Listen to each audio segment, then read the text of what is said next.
আসসালামু আলাইকুম। আজকে আপনাদের সঙ্গে একটা ইউনিক এবং ইজি একটা রেসিপি শেয়ার করছি।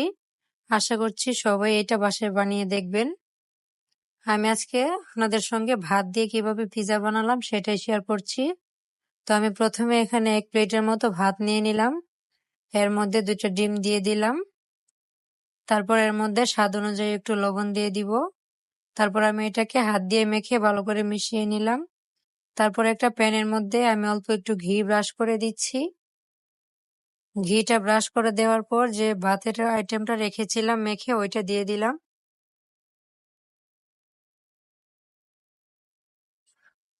তারপর একটা স্প্যাচুলার সাহায্যে আমি এটাকে সমানভাবে প্যানের মধ্যে ছড়িয়ে দিচ্ছি।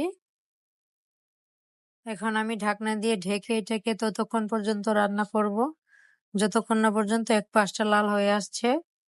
আর এদিকে আমি কাঁচামরিচ কুচি, ধনেপাতা কুচি আর পেঁয়াজ রিং করে কেটে নিয়েছি। আর এদিকে কিন্তু আমাদের এটা এক পাশটা লাল হয়ে এসেছে। তো এটাকে আমি একটা প্লেটে ট্রান্সফার করে নিলাম। তারপর তাওয়ার মধ্যে আরো অল্প একটু ঘি ব্রাশ করে দিচ্ছি। দেওয়ার পর পিজাটাকে উল্টিয়ে এটার মধ্যে আবারও দিয়ে দিলাম।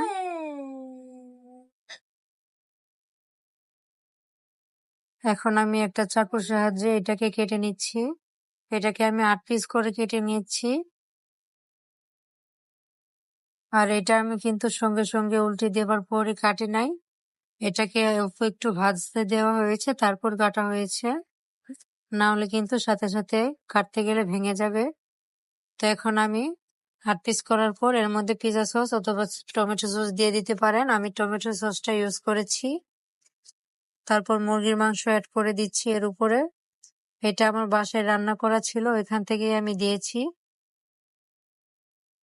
তারপর কেটে রাখা রিং পেঁয়াজগুলো আমি এর উপর দিয়ে দিলাম। ধনেপাতা কুচি, কাঁচামরিচ কুচি গুলো দিয়ে দিয়েছি। এখন আমি এর মধ্যে চিজ এড করে দিচ্ছি।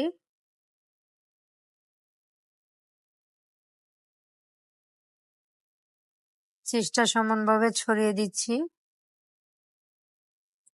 তারপর আবারও ঢাকনা দিয়ে ঢেকে আমি ততক্ষণ পর্যন্ত রান্না করব যতক্ষণ না পর্যন্ত চিজটা গলে আসছে।